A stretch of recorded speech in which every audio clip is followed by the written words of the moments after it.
Hello everyone, कैसे हैं आप सब। आई होप आप सब बेहतर होंगे।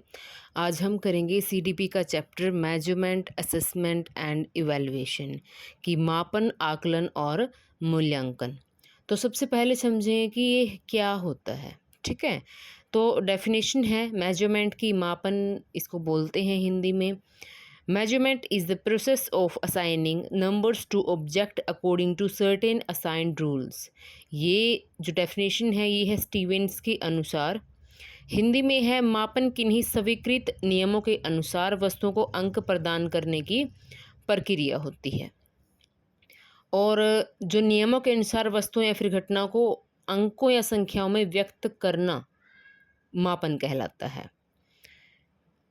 ये जो डेफिनेशन है सेकंड वाली, ये है काम्बेल के अनुसार। ठीक है, ये आपने ध्यान रखना है। तो उसके बाद है असेसमेंट। असेसमेंट की डेफिनेशन है एक, assessment refers to the process of gathering, analysing and interpreting information in order to make instructional, administrative and guidance decision about or for an individual. ये जो डेफिनेशन है वो है वॉलेस, लार्सन और एलेक्सनेन के अनुसार। कब दी थी? 1992 में। कि आकलन का तात्पर्य किसी व्यक्ति या समूह के बारे में सूचना संग्रहण, विश्लेषण और उनका अर्थ निकालने की प्रक्रिया से है, जिससे किसी व्यक्ति के बारे में अनुदेशात्मक, निर्देशात्मक अथवा प्रशासनिक निर्णय लिए जा सके। ये होता है असेसमेंट। असेसमेंट को हिंदी में बोलते हैं आकलन। उसके बाद है इवैल्यूएशन। इवैल्यूएशन को हिंदी में बोलते हैं मूल्यांकन। एक डेफिनेशन है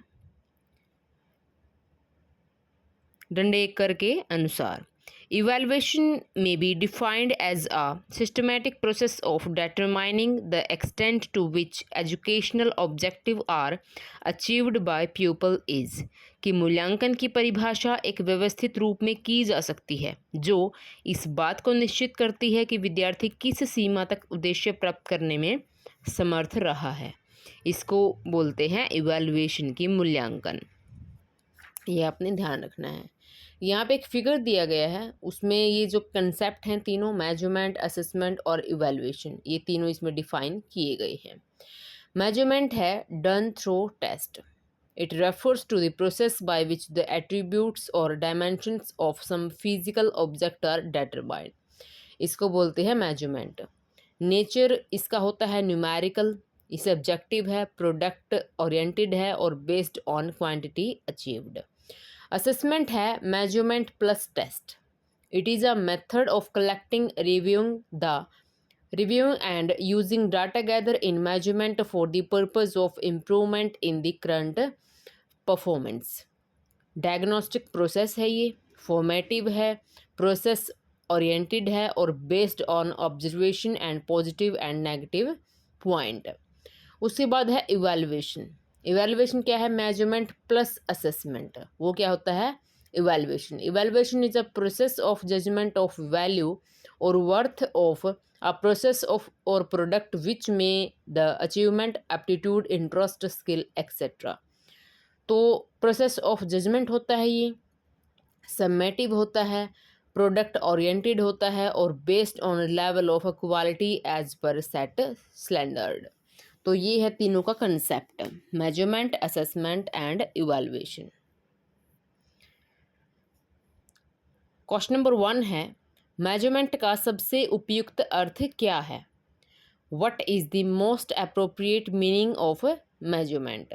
ऑप्शन नंबर ए है केवल निर्णय लेना, only making a judgement. Option number B है किसी गुण को संख्यात्मक रूप देना, assigning numbers to a characteristic. Option number सी है केवल फीडबैक देना और ऑप्शन नंबर डी है ओनली ग्रेडिंग। तो ऑप्शन नंबर बी इसका सही आंसर हुआ, किसी गुण को संख्यात्मक रूप देना। ठीक है, कि मेजरमेंट में किसी व्यक्ति या वस्तु के किसी गुण या विशेषता को निर्धारित नियमों के अनुसार न्यूमेरिकल वैल्यू दी जाती है। तो मेजरमेंट इक्वल किसके है? क्वांटिटेटिव डिस्क्रिप्शन के। क्वेश्चन नंबर 2 है, असेसमेंट और मेजरमेंट में मुख्य अंतर क्या है? What is the major difference between assessment and measurement? Option number ए है असेसमेंट केवल नंबर्स देता है। ऑप्शन नंबर बी है मेजरमेंट ऑलवेज मेक्स जजमेंट।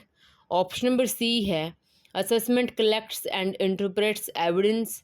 और ऑप्शन नंबर डी है both are exactly the same. तो ऑप्शन नंबर सी इसका सही आंसर होगा कि मेजरमेंट मुख्यतः न्यूमेरिकल इन्फॉर्मेशन देता है, जबकि असेसमेंट इन्फॉर्मेशन एविडेंस को कलेक्ट, इंटरप्रेट और लर्निंग डिसीजंस के लिए यूज करता है। क्वेश्चन नंबर 3 है इवैल्यूएशन का मुख्य उद्देश्य क्या है, कि what is the primary purpose of evaluation. Option number ए है केवल data collection. Option number B है केवल न्यूमेरिकल स्कोर देना। ऑप्शन नंबर सी है उपलब्ध एविडेंस के आधार पर वैल्यू जजमेंट करना। और ऑप्शन नंबर डी है केवल अटेंडेंस रिकॉर्ड करना। तो ऑप्शन नंबर सी इसका सही आंसर होगा कि इवैल्यूएशन में कलेक्टेड इन्फॉर्मेशन के आधार पे किसी लर्नर, प्रोग्राम या टीचिंग की क्वालिटी, वर्थ या इफेक्टिवनेस के बारे में जजमेंट किया जाता है। क्वेश्चन नंबर 4 है एक विद्यार्थी ने मैथमेटिक्स टेस्ट में 40 में से 32 अंक प्राप्त किए, यह किसका उदाहरण है। ऑप्शन नंबर ए है इवैल्यूएशन। ऑप्शन नंबर बी है मेजरमेंट। ऑप्शन नंबर सी है रेमेडिएशन। और ऑप्शन नंबर डी है गाइडेंस। तो ये किसका है, इसमें मापन किया गया है, मेजरमेंट किया गया है। तो ऑप्शन नंबर बी इसका सही आंसर होगा कि 32/40 एक न्यूमेरिकल डिस्क्रिप्शन है, इसलिए ये मेजरमेंट है। यदि टीचर कहे कि विद्यार्थी ने अपेक्षित स्तर प्राप्त कर लिया है तो ये क्या होगा, इवैल्यूएशन होगा, क्योंकि इवैल्यूएशन में क्या कि नंबरिंग नहीं होता, मेजरमेंट में एग्जैक्ट नंबरिंग होती है। क्वेश्चन नंबर 5 है फॉर्मेटिव असेसमेंट का मुख्य उद्देश्य क्या है, what is the main purpose of formative assessment. Option number ए है final certification. Option number B है ऑनगोइंग लर्निंग को इम्प्रूव करना। ऑप्शन नंबर सी है केवल रैंकिंग करना। और ऑप्शन नंबर डी है केवल प्रमोशन देना। तो ऑप्शन नंबर बी इसका सही आंसर होगा कि ऑनगोइंग लर्निंग को इम्प्रूव करना, कि फॉर्मेटिव असेसमेंट लर्निंग के दौरान किया जाता है। ठीक है, जब लर्निंग हो रही है तो उसके दौरान किया जाता है ये, ताकि टीचर को पता चले कि विद्यार्थी कहाँ पे कठिनाई महसूस कर रहा है, कहाँ पे उसको प्रॉब्लम आ रही है सीखने में, अधिगम में, और इंस्ट्रक्शन में आवश्यक बदलाव किए जा सके, ताकि वो उसके दौरान ही उस अपने जो आदेश हैं उसमें कुछ वो फेरबदल कर सके, ताकि उसको सीखने में आसानी हो। क्वेश्चन नंबर 6 है समेटिव असेसमेंट सामान्यतः कब किया जाता है, when is summative assessment generally conducted. Option number ए है लर्निंग शुरू होने से पहले। ऑप्शन नंबर बी है लर्निंग के दौरान प्रत्येक मिनट। ऑप्शन नंबर सी है इंस्ट्रक्शनल पीरियड के अंत में। और ऑप्शन नंबर डी है केवल एडमिशन के समय। तो समेटिव असेसमेंट कब किया जाता है, इंस्ट्रक्शनल पीरियड के अंत में किया जाता है, कि समेटिव असेसमेंट का उद्देश्य किसी यूनिट, कोर्स या इंस्ट्रक्शनल पीरियड के अंत में ओवरऑल अचीवमेंट का पता लगाना होता है। ठीक है, फॉर्मेटिव कब की जाती है, उसके दौरान, और समेटिव कब की जाती है, बाद में। ये आपने ध्यान रखना है।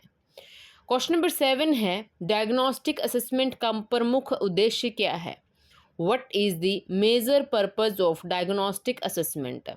ऑप्शन नंबर ए है लर्निंग डिफ़िकल्टीज़ की पहचान करना। ऑप्शन नंबर बी है केवल फाइनल ग्रेड देना। ऑप्शन नंबर सी है केवल स्टूडेंट्स को रैंक करना। और ऑप्शन नंबर डी है केवल अटेंडेंस देखना। तो ऑप्शन नंबर ए इसका सही आंसर होगा कि लर्निंग डिफ़िकल्टीज़ की पहचान करना।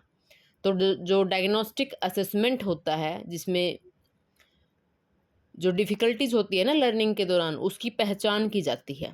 तो डायग्नोस्टिक असेसमेंट लर्नर की स्पेसिफिक स्ट्रेंथ, वीकनेस और लर्निंग डिफ़िकल्टीज़ आइडेंटिफाई करने में मदद करता है, जिससे कि रेमेडियल टीचिंग की योजना बनाई जाती है। क्वेश्चन नंबर 8 है यदि टीचर चैप्टर पढ़ाने से पहले स्टूडेंट की प्रायर नॉलेज जांचता है तो यह मुख्यतः किस प्रकार का असेसमेंट है। If a teacher checks student prior knowledge before teaching a chapter it is mainly. Option number ए है समेटिव। ऑप्शन नंबर बी है डायग्नोस्टिक। ऑप्शन नंबर सी है टर्मिनल। और ऑप्शन नंबर डी है सर्टिफिकेशन। तो ये किस प्रकार का है, डायग्नोस्टिक टाइप का है, कि प्रायर नॉलेज और लर्निंग गैप्स की पहचान करना डायग्नोस्टिक असेसमेंट का महत्वपूर्ण उद्देश्य होता है। कि कोई भी चैप्टर, मान लो अगर टीचर ने पढ़ाना स्टार्ट किया स्टूडेंट को, तो उसके पहले वो उनसे कुछ क्वेश्चंस करता है उनकी प्रायर नॉलेज को चेक करने के लिए कि इनको इसके बारे में कितना पता है, ठीक है, कि थोड़ी बहुत नॉलेज है या नहीं है। तो इसलिए उसकी पहचान करता है कि उसके बाद में जब वो अधिगम कराता है ना, उनको लर्निंग कराता है, तो उसके बीच का जो गैप है उसका उसको पता चल जाता है कि उसको कम पता है कि ज़्यादा पता है, तो उसको अधिगम में आसानी होती है। क्वेश्चन नंबर 9 है, वैलिडिटी का संबंध किससे है? Validity is concerned with, option number ए है कंसिस्टेंसी, ऑप्शन नंबर बी है इंटेंडेड कंस्ट्रक्ट को सही रूप से मेजर करना, ऑप्शन नंबर सी है टेस्ट की लेंथ, और ऑप्शन नंबर डी है नंबर ऑफ क्वेश्चंस। तो ऑप्शन नंबर बी इसका सही आंसर होगा कि वैलिडिटी का मूल प्रश्न है कि क्या टेस्ट वास्तव में वही चीज़ माप रहा है जिसे मापने के लिए बनाया गया है, इसको बोलते हैं वैलिडिटी। क्वेश्चन नंबर 10 है, रिलायबिलिटी का अर्थ क्या है? What does reliability mean?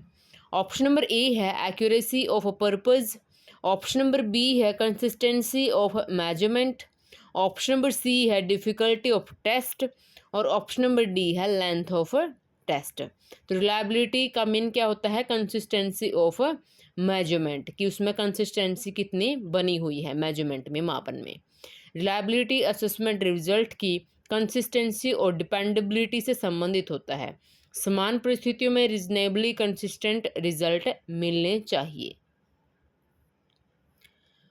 So guys, video पसंद आए तो लाइक करना, शेयर करना और चैनल को सब्सक्राइब करना ना भूलें। और जितने भी आपको क्वेश्चन समझ आए हैं, ठीक है, जिनका भी क्वेश्चंस का आपका आंसर सही है, तो कमेंट्स में आप ज़रूर रिप्लाई कीजिए।